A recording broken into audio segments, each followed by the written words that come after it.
Mbote bandeko balandi matondo mingi ndenge boingeli bitando bike biabino pona kolanda émission oyo ezali sous forme ya conférence virtuelle ezali émission oyo to lengeli yango pona kozwa mwa ba précision ko sembola muke.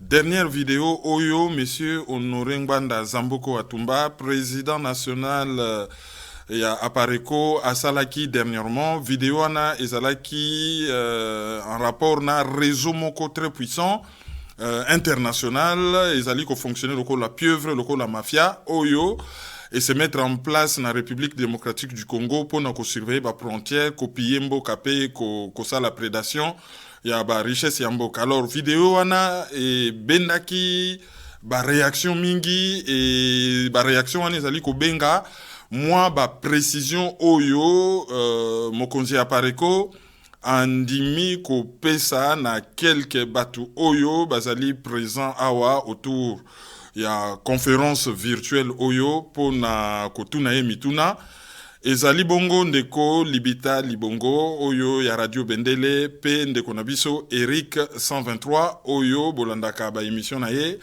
ezali produite depuis ba pays scandinave pona kobanda conférence virtuelle oyo tokopesa maloba epai ya Libita pona atuna motuna ya yambo mbote besonore Ngbanda Zamboko Atumba besonore motuna na ngai ya yambo ezali likolo ya message pe ba révélation menene uti kosala epesi mwa kokoso na mboka Congo et surtout na ba mboka oyo bazali impliqué na kati na ba révélation na wana tolingi toyeba na ba raison na yo besonore Ngbanda Zamboko Atumba est-ce que ba réaction ezali ba réaction nini eza na kati mpe lisusu na kati na réseau yo otangeli biso mingi ezalaki réseau ya ba Zambien mpe ba Canado Camerounais mutu baza na kati mais boni yo accent particulier na yo ezali likolo ya Rwanda malobo mboka yo besonore Ngbanda Zamboko Atumba mbote mingi ndeko Libita Libongo pona motuna moyen apesi mbote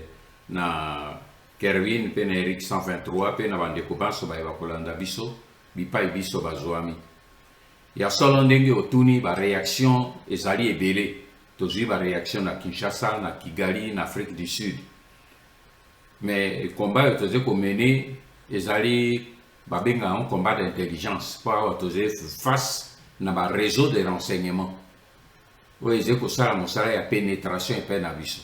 Donc, makambo yozo découvrir monguna aye banyo sote. Mais, là, on a koki koye bisabino ezali que banguna o ya biso ba Rwandais, surtout à partir ya Kigali, ndenge ba moni que to bimisi sekele ya pieuvre na bango ya kotaki na kati ya mboka, eh bien, ba croiser maboko te bomoni déjà une délégation et yaki Félix Tshisekedi autai ko yambango ba ye po na makambo yo matali Union africaine donc au moni que déjà même Union africaine wana fungoli mo moke parenthèse pour na koloba que présidence ya Union africaine obozo kanisa ke kozana Kinshasa mais vrai président nango azena Kigali pe beaucoup comprendre yango encore na makambo to ko solo la lelo donc wana le deuxième mandat ya Union africaine ya Paul Kagame mais na kati ya délégation ya kona bomoni secrétaire général ya service ya renseignement ya Kigali aye na kati na okende mosika te moto na moto a tiré conclusion na ye donc basé ko nyingana bazali ba décider même que ba passer au na ligne ko yedi sabino ezé que ba décider compte tenu du fait que ba moni ndenge bana ya Congo baje ko tele mape baje ko traquer bango de toutes parts le quoi toujours sur la nabino bango ba décider ba passer na vitesse supérieure c'est-à-dire que ba passer vraiment en action et pour accélérer balkanisation ko kata katamboka na biso plan yo baje na mosiko ezeba banda na katanga pour ba dévier un peu tension et na côté à Kivu. Donc tant que aussi nini katanga ko nginda kuna siko attention ya mokili eke kuna ba beti pe côté à Kivu na côté à Ituri. Donc il faut pe na kati ya shema wana Hippolyte Kanambe azali pleinement impliqué mais wana des dossiers to traiter à mon ami coloniser ko ya parce que zali problème et tumba wana tuze nango esili na inote. Donc nalingi simplement boye sabino que réaction ndengo tuni libita ezali makasi. Mais motuna obakisi olobi réseau bazambien na ba paya mosusu bazena kati pona nini naze ko concentrer yango likolo na ba rwandais. Ozana raison. Réseau esimbami na ba zambien. Moto ya simbi tete ya réseau James Ndambo aza zambien. Ambassadeur Friday Nyambe oyo azali ko sungaye. Aze ambassadeur ya Edgar Lungu azepe zambien. Mais nakoki meme ko bakisa un élément oyo nalobe yango tolobaki yango na communication elekite. Aimé Mongo oyo azali directeur juridique ya société ya nani ya James Ndambo. Mais azali impliqué na côté qui c'est la mwana ya président zambien Edgar Lungu, mwana na ya mwasi Tassila Lungu. Aze côté qui c'est la mabele oyo ya bandundu ya mai ndombe oyo naze koloba wa boye batu ya mai ndombe bayebi ke Aimé Mongo azali na conflit na même na ba tribunaux pour alingi côté qui sera absolument un conflit avec ba propriétaire de terre o ya maindombe pour alingi côté qui sera maman wana le mwasi ya président zambien mabele oyo ya maindombe. Mais tomituna ye boyebi malamu ke société ndenge na uti ko limbola bino na mbalo elekaki que société wana ya James Ndambo ezei ko sala makambo ya ko surveillance na ba satellite. Donc azé na monde na ba connexion ya bato ba ko détecter ba richesse ya mboka na biso na se ya mabele. Eloko nini oyo boye mwana ya président zambien oyo ya mwasi alingi ko zwa na mabele oyo ezei na mai ndombe. Est-ce que eloko nini ezei na se ya mabele wana? Point d'interrogation. Donc, moni libita, c'est pour vous dire que nazali conscient que réseau wana ezeko salema na ba zambien. Mais pourquoi nalobi que ezali réseau rwandais? Et c'est tout simplement parce que batu baye ba kamati réseau wana ba simbi réseau wana ba promoteur pe bato ba manager ya nini ya réseau wana ezali ba rwandais eze Paul Kagame na Joseph Kabila bangonde batu bakotisi réseau wana epai na biso eleko ndeko na bango Deyo Nyarugabo azalaki nano na tete ya nini ya Ofida avant kufa bango baso wana batu basali pour que nini société wana multinationale ya James Ndambo ekota bipa ibiso oyo na lakisi bino eza na domaine ya communication pe na domaine ya surveillance ya ba frontière pour que bango nde ba contrôler yango malamu. Voilà tino na lobi dossier wana ezali dossier ya ba rwandais, mais ba rwandais ba poni ba zambien comme couverture. Ba zambien ba ko servir na couverture loko la biso toze na problème officiel na ba zambien te tokozala kiliba po toko kanisa ke tozo traiter na ba zambien alors que derrière ba zambien ezalinde bango moko batu bazali ko sala mosala moewana. Donc il faut toyeba que nini maemaso ata réseau oyo boitoze ko sala ezali réseau ya banani ba zambien bazena kati mais esimbami na ba rwandais baze ko se servir na bango comme simple couverture.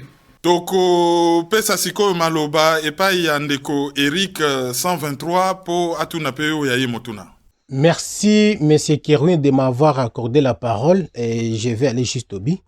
Ma question est celle-ci. Papa Honoré Ngwanda, nous avons observé dans la présentation du dossier de Théo Bendera, qu'on appelle aussi Théophile Badouane, comme si comme une sorte d'hésitation au sujet de son identité alors qu'il est le personnage clé du réseau. Au début, sa photo n'avait même pas été présentée et son nom était modifié sur les documents écrits quelques heures après. Pourtant, il est le personnage clé du réseau.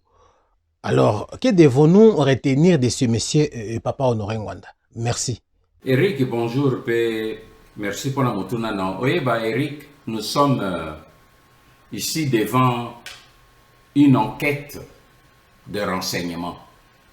Donc, dans cette enquête de renseignement, on n'a pas tous les éléments à la fois. Donc, on est étape par étape au fur et à mesure. Pour qu'on soit élémentaire, et dès qu'on a un élément, on ne se contente pas de cet élément. Il faut qu'on vérifie, qu'on revérifie. Et ce qu'il faut, pour Rongoli Yango, pour qu'il maintenant qu'on loue l'élément vrai, et c'est ça. Ce n'est pas le tâtonnement, c'est la poursuite normale de l'enquête. Et pour te montrer, les lois au moment où vous posez une question, j'ai devant moi la fiche presque complète. Il y a Théo Bendera qui est Théo Bendera, mais qui s'appelle normalement Théophile Badouana. Donc, tu as vu que maintenant, Théophile Badouana, il a fait de très bonnes études à Sorbonne, à Paris, et c'est là qu'il a rencontré qui notre sœur, une Congolaise, oyoye a Bali, mais na terre kombo na e na kobimisa kombo na ete parce que na enquête oyo na sali na moni que ndeko na biso ya mwasi aze na kati ya réseau anate et puis basé ko fanda pe lisusu penza isika moko te. Alors na koki ko compromettre vie privée na ye pona ko pesa ba détail te na yebi que leki na biso ya mwasi wana baboti na ye bana misato na Badouana, un garçon et deux filles, bakutanaki na France. Notre sœur est allée à Montréal, Lélo Azena au Canada, à Montréal, à la tête d'un grand organisme, Azeko mené vinaye honorablement. Mais Badouana, tango bakutanaki na Paris, d'ailleurs même Badouana a joué la nationalité canadienne derrière Mwasinaye, notre sœur congolaise, a présenté Kuna comme congolais parce qu'Azaki Kosola Lingala. Pourquoi? Parce que Théophile Badouana tango Azaki na France. Azaki déjà na milieu, il y a des musiciens congolais. Azaki déjà comme producteur, tu es que je vois trace naie na Babilo ko na tanto mené toujours remonter na banquette. Azaki na ba milieu, ba musiciens congolais. Asola Kalingala parfaitement. Donc abandaki ko évoluer na milieu wana depuis très longtemps. Et aujourd'hui, Azali ko évoluer facilement na Kinshasa parce que Azena milieu et abisso ya ba Congolais depuis longtemps pe a commis na Congo na Kinshasa il y a plus de 12 ans. Donc Azé moto Azé le quoi poisson na kati ya mai. Pour te dire to même na téléphone na canadien o ya zo utiliser en na Kinshasa. To na numéro nango mais to nyon se na kati ya fiche. Donc c'est pour vous dire que effectivement, Ezali tâtonnement, Ezali plutôt une poursuite d'enquête maintenant pour maîtriser profil nae mobimba, fiche nae ndenge na uti kopé sur quelques éléments au bokoki koyeba, il y a d'autres éléments na kopé sabinote po ezeba éléments o yo tozo garder yango pour la poursuite ya mosala o to sala lobby pour na ko démanteler pe ko détruire le réseau ana. Monsieur Honoré Ngwanda na prenaki dernièrement par vidéo oyo osalaki dernièrement que outaki ko perdre grand frère na yo, je profite de l'occasion pour na ko présenter yo mes condoléances les plus attristées. Alors motuna nange zali boye par rapport na vidéo osalaki dernièrement otangaki kombo ya mutu moko oyo azali canadien d'origine camerounaise, kombo na ye Théophile Badouana.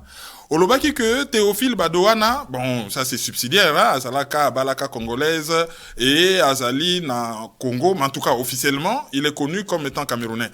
Alors, Olobaki que Azali ko entretenir réseau moko munene ya ba jeune fille, et ba jeune fille wana bazali ko retrouver bango na ba milieu estudiantin, ti kuna na présidence. Alors, Azali, quand même, ba propos moko assez grave, où Azali ko touché directement sécurité à étudiant pe sécurité na niveau ya présidence mais ko se limité ka na koloba ya ko sala ba affirmation générale ah bon azana réseau boye na boye sans kokene nango tina suka, c'est un peu frustrant. Est-ce que okoki kotanga quelques kombote pona ko corroborer ba propos na yo et puis ko prévenir danger oyo bato basali ko courir notamment ba étudiants et pourquoi pas même ceux qui osent contester présidence yango, il a la signature du pays, pourquoi pas ko prévenir danger na présidence.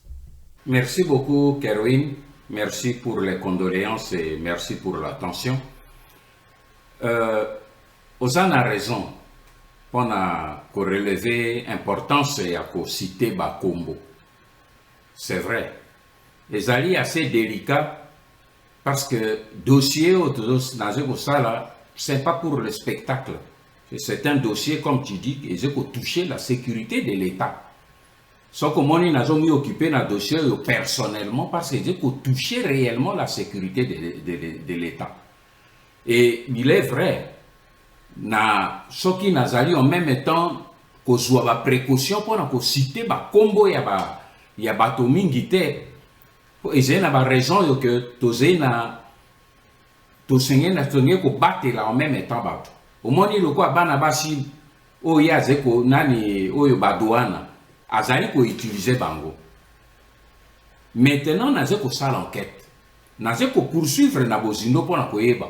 Est-ce que bana basi bana, est-ce que ba yebi comme agent ya Rwanda ou bien azeko traité na bango simplement comme un séducteur, peut azeko utiliser simplement la séduction, peut l'amour de l'argent pour après à ça l'andenge obiso tobengaka na langage professionnel soutirage, à ça la kabango soutirage pe azalaka pe ko orienter bango pona ko impacter sur la situation ya mboka na biso. Cela est la vérité.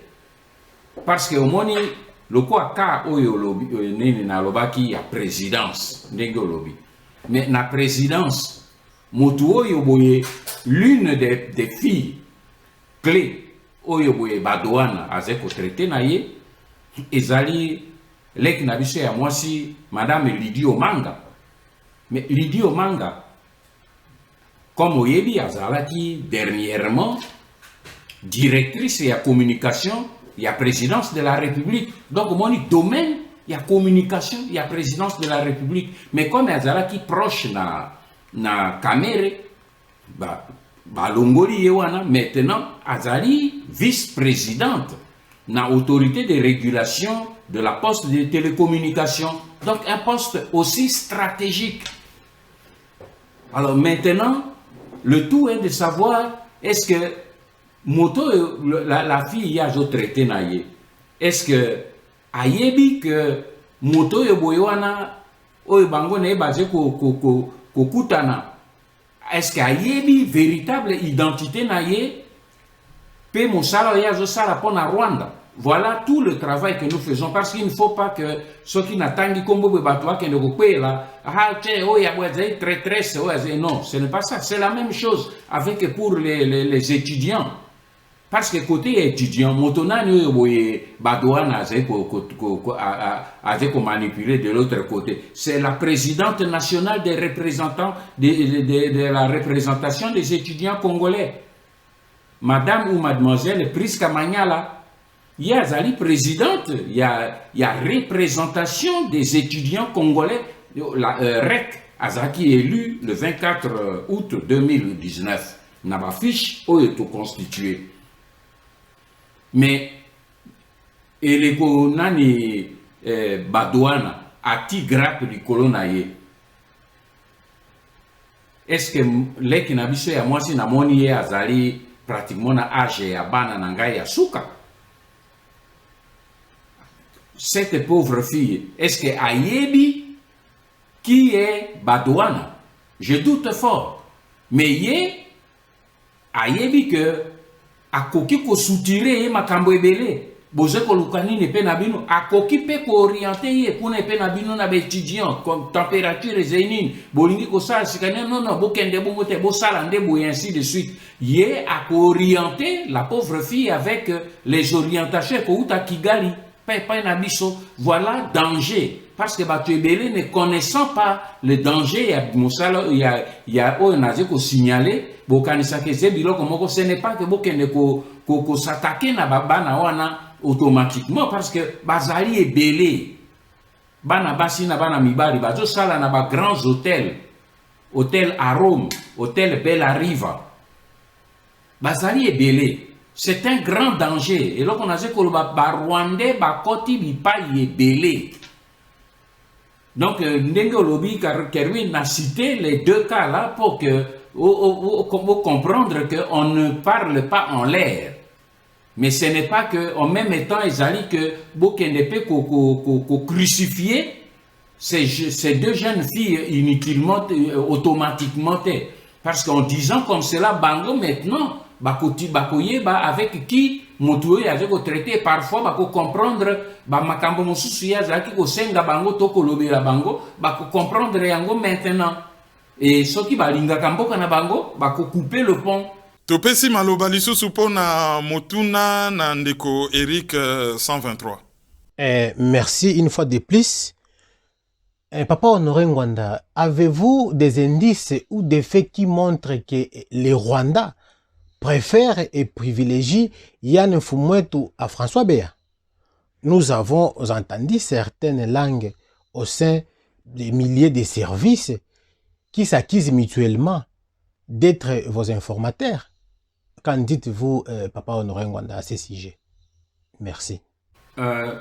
Eric, il y a beaucoup de faits. Nakanishi, nakati ya masolo ndenge tango tokosola waboye boko découvrir il y a beaucoup de faits. Makelelo ezokoleka na kati na bango nyonso to nalobelaki bino na kati ya message oyo nautai kopesa. James Kabarebe a téléphoné na Yann Fumwetu po Yann Fumwetu ayebisa na président na ye Félix Tshisekedi que malamu contrat ba élargir le contrat ya James Ndambo et Kende et Komati na ba frontière nyonso libwa. Vous avez que il y a quelque chose qui ne va pas là. Yann Fumwetu azali assistant, il y a François Béa qui est conseiller spécial.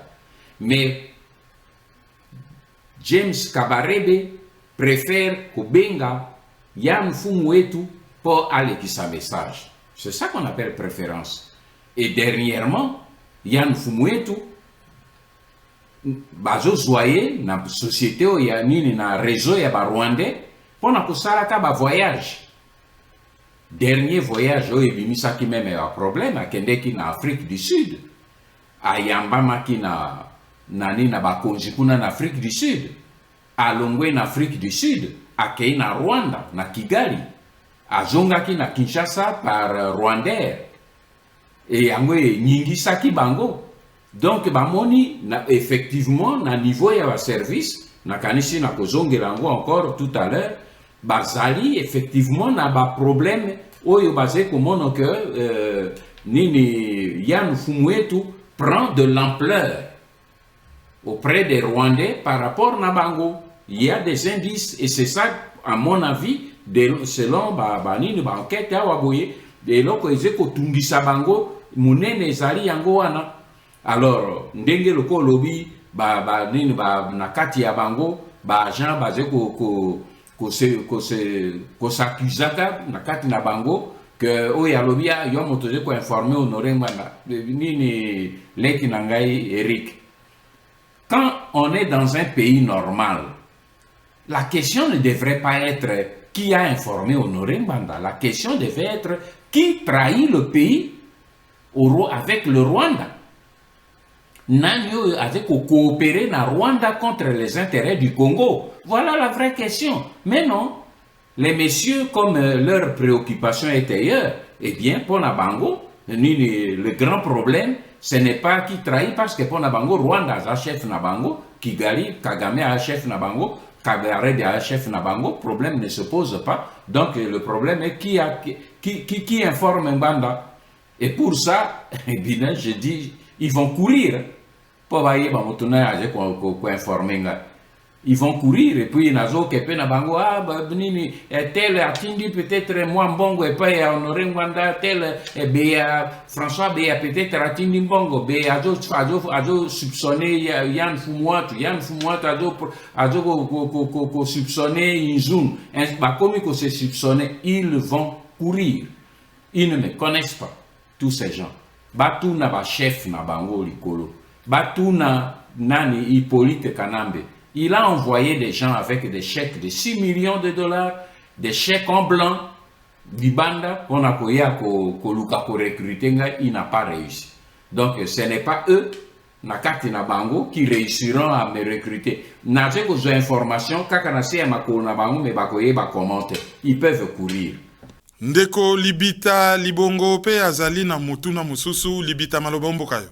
Tout dans la mibale zali mesonore mbanda tolito eba mabomba mini evai na kati na contrat oyo ba accordé na compagnie ya James Ndambo pe ba avantage nini evandi kuna na kati pe na sena yango mesonore mbanda tolito yeba lisusu ba conséquence nini ezali pona la République démocratique du Congo likolo ya contrat oyo pe ba kolabo nini basungaki misala oyo mpote James Ndambo azwa contrat wana po misala oyo ezalaka toujours bana mboka bavandi na sima po ba favoriser masolo oyo euti koleka. Merci malombo mboka yo mesonero mbanda zamoko atumba. Dans un premier temps, contrat il y a AIFS et à James Ndambo ezalaki ko concerner simplement Matadi. Donc, poste, il y a Ofida, il y a Degerad, il y a Douane, na biso na Matadi, na Kinshasa, pe na Est, c'est-à-dire, poste frontalier avec Sud-Soudan, avec l'Ouganda, le Rwanda, le Burundi, la Tanzanie et la Zambie. Mais deuxième contrat, oyo eye penza oyo eye koptiera biso fungoli biso miso eze contrat oyo ezali komi étendre sur les 9 frontières, c'est-à-dire le Rwanda s'est attribué l'exclusivité, il a mis attribué le monopole, il a qu'au surveiller la frontière na biso avec les 9 pays oyo tozei na yango. Et pour le contrat, on a gain financier, c'est-à-dire pour installer pareil, je vous précise, d'après l'élément et enquête na Zenango, il y a fiche na Zenango, kosomba babiloko wana biso, somba ango na budget ya Congo. Installer yango tango esili, oyebi bafuti bango combien? 44 millions de dollars. Oyo bafuti na société à James Ndambo AIFS, African Union Financial Service. Et en plus, il y a mbongo bafuti bango wana.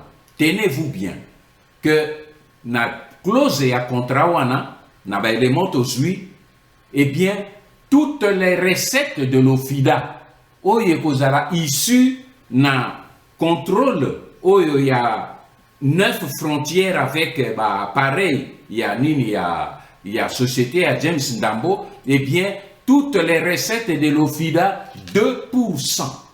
Et ça, automatiquement, et pas il y a James Ndambo, donc il y a un réseau, où il y a Rwandais, où il y a Simbi. Mais quand on a toujours 2%, vous avez mes recettes à OFIDA, ça se chiffre à des milliards de dollars par mois, par an. Et j'ai dit même par mois. Parce que quand tu as na caisse na bisote, mosu sezo kende na Kigali, mosu sezo komi volatiliser na ba fraude. Mais le peu quand tu as en milliards par mois, par an, alors nani James Ndambo na réseau na ye basé na 2% là-dedans. Donc voilà déjà en ce qui concerne nini domaine wana mais otuni ba complice na côté wana na kokina yebisa bino polele que il y a un fort lobbying il y a ba congolais oyo baze ko soutenir réseau oyo boye pe okozwa ba congolais wana baze na présidence de la république baze na kati ya ba service spécialisé baze même na kati ya parlement na assemblée nationale donc Monique James Ndambo aze na bato na ye partout pour que ba dossier na ye et les cas comme une lettre à la poste oyo nyonso baze ko sala oyo ndenge Kerwin Maizo alobaki na ngai que peut-être il vaut mieux to citer les noms na ko citer un peu les Congolais oyo rien que ba oyo ba edaki dossier oyo il y a deuxième extension il y a accord il y a surveillance et il y a ba frontière na biso ba congolais nini oyo boye ba simba ki dossier wana ba aider ba zaki ba complice pona ko sunga dossier wana ele kamalam na présidence assistant il y a conseiller spécial il y a chef de l'état Yann Fumwetu il y a azaki penza na tête Aimé Mongo oyo na uta kolobela bino tout à l'heure avec mwana ya mwasi ya président Lungu ya Zambie ye azali cadre ya AUFS directeur juridique mais aza congolais na ebisi bino ki azalaki candidat gouverneur na Mai-Ndombe donc ye pe azali moto oyo akotelaki penza asimbaki dossier wana moto ya misato oyo asimbaki pe dossier wana un congolais Claude Ibalanki et Colomba ye azali ami penza personnel ya Félix et pour azalaki conseiller spécial ya Félix Tshisekedi avant ba élection azalaki conseiller spécial na domaine ya diplomatie pe ya stratégie mais azali de formation ingénieur ya télécommunication un grand technicien pe azali homme d'affaires azalaki na Afrique du Sud c'est là na Afrique du Sud que ye na James Ndambo ba yebanaki donc ce sont des anciennes connaissances avant que James Ndambo akomana Kinshasa donc ye azé penza dans le cœur il y a nini ya système ou il y a katina nina système comme l'un des bras droits il y a James Ndambo et une ancienne connaissance na ye yende moto Félix Tshisekedi ati na moto zosola ye moto azé na tête ya mécanisme national du suivi de l'accord d'Addis Abeba donc ce ne sont pas de n'importe qui et ces bateaux basés clé na katia cercle restreint il y a Félix Tshisekedi en plus de ces gens là il est là yoboye pardon na katia ya ba congolais bazaraki autour ya dossier wana il y avait 2 députés oyo to relever bango na kati ya ba trace ya nini ya misala wana François Nzekuye un député national et Modéron Simba député national et celui-ci d'après l'élément Ozui azali d'origine tutsi rwandaise par son père donc ozomona que réseau wana eskoki ko sungatelo kwa ndenge Kervin Maizo belakinga tout à l'heure réussite ça les makanala soki biso ba congolais to zena katite et ko réussir te donc ce sont des congolais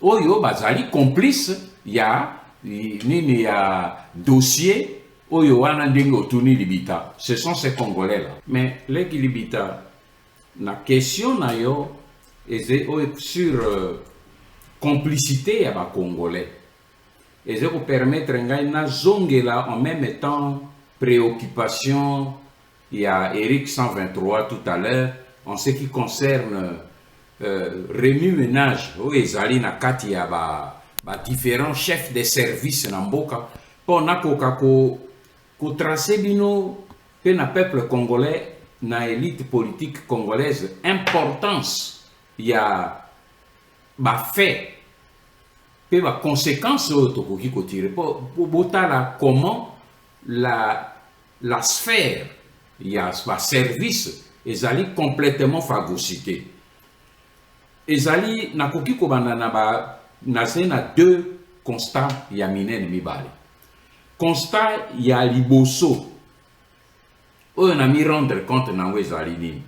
Ezali na nini na constater que responsable ya service de renseignement et de sécurité presque bango banso bazali conscient. Et là, on a dit que c'est très important. Bango Banso bazali conscient que le pouvoir est à Félix Tshisekedi et Outina Kigali. Et par conséquent, comportement na Bango Banso ezali plutôt que Lukako Kengele, ko batela, que bonne relation entre Félix Tshisekedi et le Rwanda. Ce qui fait que nakati ya ba service na banketo na uti kosala, j'ai découvert un état d'esprit moko o yebangi singai mingi. Les gens, même en enquête et sike bimi, po botuna ki même question au niveau ya réaction. Na niveau ya réaction, les gens, ba chef de service bazé komi inquiété te pona koyeba que ndenge nini Rwanda a côté ba service na biso non. Bango pona bango bazé ko préoccupation na bango monene zali Banzala Bango Banso en bonne relation avec le Rwanda, avec les autorités rwandaises. Peba batela bonne relation entre Félix Tshisekedi et Kigali. C'est à cela que Bango Banso basé kotambla donc ko collaborer na Rwanda. Na kati ya ba service congolais lelo ezali une menace te. Menace ezali nde Msoki motoye ko luka bimisa sekele wana lokola naze ko bimisa maintenant, là je suis dangereux. Mais bango moko lokola baze ko travailler na nini nini na Rwanda, problème était. Deuxième constat, on a ça les ennemis, c'est que tous les chefs des services, presque tous sans exception, ils se battent pour na kozala dans les bonnes grâces. Il y a Paul Kagame na Rwanda, pe dans les bonnes grâces à James Ndambo au bango nyonso bazo benga e chairman na milieu à service. C'est ce qui fait que aux hommes basé génété et ni les Rwandais ni les chefs de service ni Félix Tshisekedi, personne n'est gêné que ce soit une autorité à Kigali qui téléphone à un chef de service, un responsable de service, James Ndambo, pour que à transmettre à chef d'État les instructions, il y a Paul Kagame na Kigali. Mais je suis chef d'État, yo chef ya ba service oye koye bisangai a nazaki na contact na président mboka mususu ya lobi au salaboy. Mais le même jour yo zeko longwa na mosala. Mais non, ezeko gêné ni Félix ni bango, au contraire, et c'est simplement pour provoquer jalousie na kati na bango pour dire mais pourquoi tel à Joshua a joui plus de préséance ou de préférence là Rwanda, parce que Eric 123 tout n'a qu'un problème et préférence tout à l'heure. Il y a mon anina brossé bino un peu le tableau, voyez quelle est la situation au découvrir à travers nini situation la lutte. O bozomo no ba fuite zo bimaka même na ba journaux moi moke na ba média ezali lutte de positionnement. Il y a ba intérêt, il y a ba chef de service autour, il y a Rwanda, puis il y a représentant na Rwanda na kati ya réseau James Ndambo. Nako présenter nous un peu nini élément o yeuta ki ko komi déroulé après extension, il y a contrat. Lorsque James Ndambo a réussi son deuxième contrat à Kamaki contrôle la frontière Mobimba, bakende ki ko fêter événement na Dubaï. James Ndambo a memi équipe ya ba Congolais on a utaki ko tangela bino. Ba Congolais ba na utaki ko tangela bino wana les trois à la présidence et les deux conseillers et les deux députés nationaux a memi bango na Dubaï. kuna na Dubaï champagne chambre apesi bango cadeau Toyota Patrol dernier cri motu na moto. James Ndambo a remettre na Claude Ibalanki $1 million pour na ba délégation bazalaki wana. Elombe a dû 500 000 à garder pour naye et le reste à Kaboli na ba mosusu. Donc motuna mota senge komi débrouiller pour biloko wana ekoma na Kinshasa ni motuna motage a futa pona mituka na ekoma na Kinshasa mais nano ndenge na banquette todo sala ba véhicule wana ne komi na Kinshasa te. Mais le problème est monene zeni. Pona kotali sabino élément on azuta koloba que basé pour se battre bangunya sur pona positionnement. Tango séjour il y a Dubaï et Syrie. Chef Nabango chairman James Ndambo a zui nani Théo Badouana a zui Aimé Mongo qui est son directeur juridique a zui Yann Fumuatu pour continuer na équipe restreinte ba mosusu nyonso bazonga Kinshasa. Et c'est ici Ibalanki te pour na ebisi bino que ye a commis considéré comme l'ancien ami ya chairman Nabango James Ndambo. Le fait que James Ndambo a joué Théo Badouana, ye a motu ya AUFS problème ezalite et Memongo aza directeur juridique na AUFS problème ezalite mais le col a joué Kaka Yann Fumuatu qui est le motu ya service ba kei ye a keite et pesi e passe na motema parce que nani équipe wana ya moke et continuer na Turquie de Turquie ba kei na Biélorussie na Minsk pona ko kende ko sala ba achat ya ba équipement. Claude Ibalanki tango azongi na Kinshasa furieux qui n'a pas été retenu alors que c'est lui l'ancien ami de James Ndambo, accueille maintenant qu'au funda Yann Fumuatu et Paya, chef naye François Béa. Pourquoi qu'au funda? Parce que François Béa ne savait pas que Yann Fumuatu azaraki na Dubaï. Parce que François Béa, tango Yann Fumuatu abimi, a signé là qui est Mokanda autorisation de sortie pour les soins médicaux à Paris. Et c'est de Paris que Yann Fumuatu a rejoint Dubaï. Alors, furieux, pendant que nous savons maintenant la lutte d'influence, nous avons ça maintenant des faits, de Nani Kervin au Sengaki. Eh bien, c'est comme cela que l'autre est allé l'accuser et pas il y a chef naïe François Béa. Mais comme François Béa sait que lui aussi est dans le réseau. Mais à mon avis maintenant que adjoint naïe a passé dessus, et ça dit question, Nani Eric 23 tout à l'heure, quelles sont les preuves que Nini Bazeko préféré Yann Fumuatu? Eh bien, François Béa a mis rendre compte que Yann Fumuatu est préféré à lui. Et maintenant, lui ne pouvant pas aller directement qu'au fond des pas à Félix Tshisekedi, il est allé voir Inzoun. Inzoun est allé à l'obi awaboye tala moto et azo oli abiso, azo kamata biso de vitesse. Inzoun est allé alerter Félix Tshisekedi. Oyo naze koloba ezali naze kozwa renseignement wana na kati na bango na se ya makolo ya Félix Tshisekedi pe ya François Béa ye moko. Inzoun a sali rapport na Félix Tshisekedi. Félix Tshisekedi a interpellé camarade na ye Yann Fumuatu parce que camarade ya Félix Tshisekedi monene a interpellé ye na téléphone.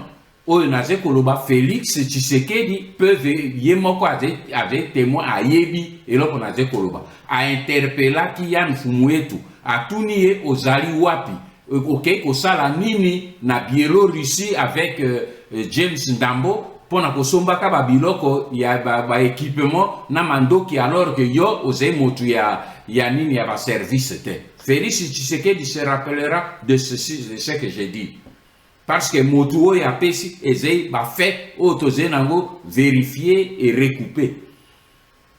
Et à Yébissi na James Ndambo, je ne sais pas où il se trouvait, ou bien à Joa qui est na Biélorussie, ou bien à Joa qui est na Turquie, ou bien à quelque part en Europe, ça je ne sais pas, mais na Yébi qui a Joa qui Yann Fumwatu, pe à lobi na ye zonga ou ape soko komi yaka komona ngai po pe sanga ba explication. Donc moni ba tension eze minene. Ce qui fait que même étant Yann Fumwatu a zongi, et puis même va voyage ya kendeki en Afrique du Sud, à Koutani na ba konjikuna, et pesi encore kaka, lokola leka qui a comité na Kigali, de Kigali à rejoindre Kinshasa par Rwandais, tout cela est coupé ça. Pourquoi? Parce que Batoubaye, il y a le réseau. Il y a Yann Fumwa, il y a James Ndambo. Bazali commis rendre compte que Yann Fumwa tout leur coûte moins cher et ils estiment que François Béa, Naba Monsusu, va coûter beaucoup plus cher, ils sont beaucoup plus gourmands dans les rémunérations qu'ils demandent. Donc c'est pour vous montrer que autour il y a Félix Tshisekedi. Bato yo mingi ba yaka kotungisanga. Ah, Honoré Ngwanda, pourquoi vous ne voulez pas rentrer? Yaka aider Félix et tout ça. Vous voyez, na tableau yo na zeko pesa. Et zeko tali sabino que Félix ye moko. Ayebi que azena maboko ya ba Rwandais. Ba service na ye ezena maboko ya ba Rwandais. Bino bokotu na Papa Honoré Ngwanda kende ko kota na kati po o aider Félix. Na kokende ko banda wapi na njiri na kokende ko banda wapi na kote nini onga na kokende ko mi situer po na banda ko aider Félix ye moko na maboko ya Barwandais ba service na maboko ya Barwandais ba communication na maboko ya Barwandais ba surveillance ya frontière na maboko ya Barwandais. Donc nyonso eze na maboko ya Barwandais ye moko na ba service na ye ba de ko mi préoccuper te ba bima na maboko ya Barwandais mais bazai plutôt ko batela ke batu mosusu ba ya ko déranger système wana te. Yango no moli ko bazo wena kuna menani na kati na biso azo trahir aje ko informer Honoré Ngwanda na ba secret onyoso. Donc ne yango na niko yebisa bango ke batika ko mitungisa ko ba ko zwa réponse te. Ba ko zwa réponse te. Mais aujourd'hui bino ba congolais boze komona que situation oyo toze na ngo situation oyo ezali dangereuse. Donc nini Félix na ba service ezali mobimba na maboko ya ba Rwandais. C'est pour cette raison que nazali ko insister chaque fois na lobi awa toze na solution moko ko pikola tout le système. Bon, motuna nangai ya suka ezali nangina yeba tango o saliba révélation wana. Toyebi généralement lorsqu'on s'attaque à un réseau puissant, généralement ba représailles ezalaka. Est-ce que ozali ko craindre te pour na sécurité na yo? Et question ezali un peu subsidiaire. Et na lobaka ngo mingi mingi nga na lobaka kaka na tuna kaka mutuna oyo et après bon nayebi kokoloba stratégie pas en public mais tongito yeba quand même réseau oyo ezali très puissant oyo ezo sala ba dégâts na mboka. Est-ce que tokosuka kaka na dénonciation ou ba ou prévoir quelque chose pour na ko démanteler yango malgré toute puissance na bango ndenge ezali komona na vraiment sur le papier? Kervin, je comprends que opposer questions telles que vous opposez pour aux alliés un professionnel il y a domaine et renseignement. Oyebi les que c'est que biso na yo toze ko sala maintenant. Mon sala na osa maintenant et j'ai risque monene na zozwa mais na si na zui. Mais mon sala na ko sala banda nini message oyo na pesaki pe oyo touti kosala na yo lelo ona bino lelo ndenge nazo kopesa ba détail comment nini réseau ezali organisé, comment ezali structuré, modus operandi nango nyonso nazo kopesa bino na bimisi yango en public. Mais c'est ça le démantèlement. Na démantelé, nazo ko démanteler réseau oyo ya ba Rwandais parce que ba kokokali susu ko coopérer te. Tango nazo ko yebisa polele que bazali na ba réseau na bango na kati ya ba hôtel.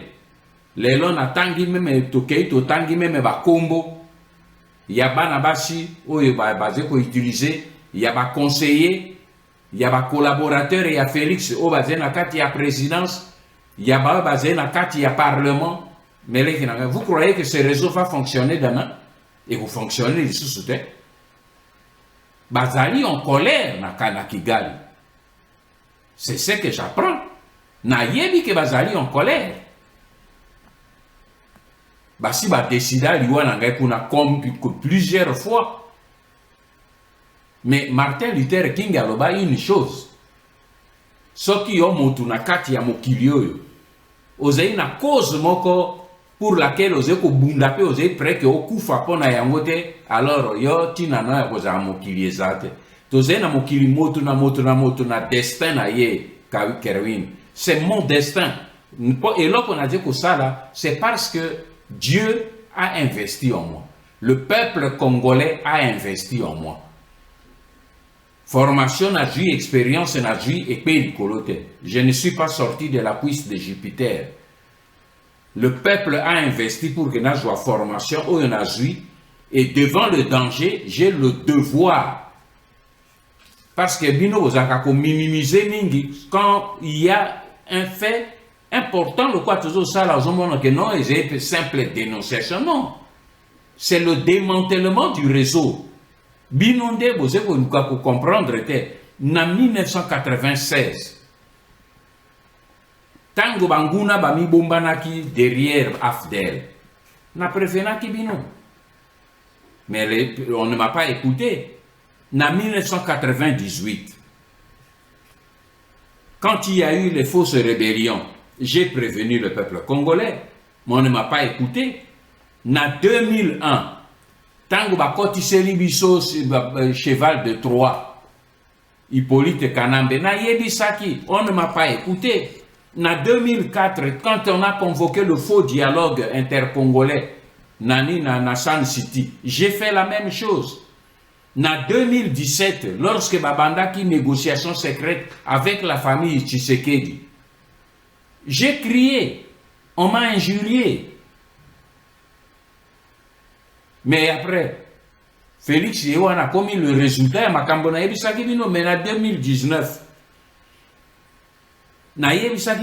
qu'il y avait une fausse alternance. Au basé qu'on présentait Bino sous forme de fausse coalition. Les gens n'avaient pas cru. Yango lele bimi polele. Bango moko ba reconnaître Yango. Alors aujourd'hui, pour la 7e fois, et le 7 c'est le chiffre de Dieu, naze koyebi sabino que Nguma ou Pièvre oya côté libiso pour changer ma méthode. Banguna va changer méthode pour nani Kerwin. C'est parce que toujours dévoilé Bango. Soit te dévoiler Bango va changer méthode. Te dévoiler Bango va changer méthode. Maintenant ici quand vous kanisake nini Kanambe maintenant nini FCC et maintenant Union Sacrée. Lelo eboye bazo bini sakabino. Tout ça ils allaient autour ya mangeoire. Ba politicien nyonso Félix Azobini Sabango danse avec les Rwandais autour il y a mangeoire et longwe na Kingakati et commune à cité à Oya échanger place échanger combo et commune simplement maintenant union sacrée de nationale et tout le monde danse là tout autour union sacrée tout le monde est devenu spécialiste à constitution constitution élection majorité parlementaire et tout mais dans l'autre temps Munguna a commis pièvre à Koti a accéléré le système. J'ai fait ma part en faisant ce que Nazo Sala Nabino Kerwin tozali déjà ko démanteler le réseau. Réseau est déjà démantelé, mais il faut que aujourd'hui biso nakati oyo ya nini ya na niveau ya mosala toze ko sala parce que nakati ya résistance ngana ze ko lutter à plusieurs niveaux, niveau politique, niveau diplomatique et niveau secret. On a benga kango na seyamai na nkuku et kotiola yango te kolobate toujours nini problème ya nkuku. Non, parce qu'il y a tosé la résistance, il y a des actions que nous devons mener bolingate nini secrètement. Résistance, c'est ce que Zaraki na France on n'invente pas la poudre. François Mitterrand tant kotaki na résistance bango nyonso komaki na kombo ya code. On ne les connaissait même pas. Bazaraki na kombo ya code parce que la résistance ça se mène secrètement à un certain niveau jusque les koya ko bimisa motu pour la partie où ezali visible iceberg. Donc les kinangai to mi découragé te. Combat yo toze nango naze koyebisa bino e kamati niveau ya makasi. Soki banguna bakomi na kanda baze ko changer méthode ezali parce que toze ko dénoncer ba stratégie na bango.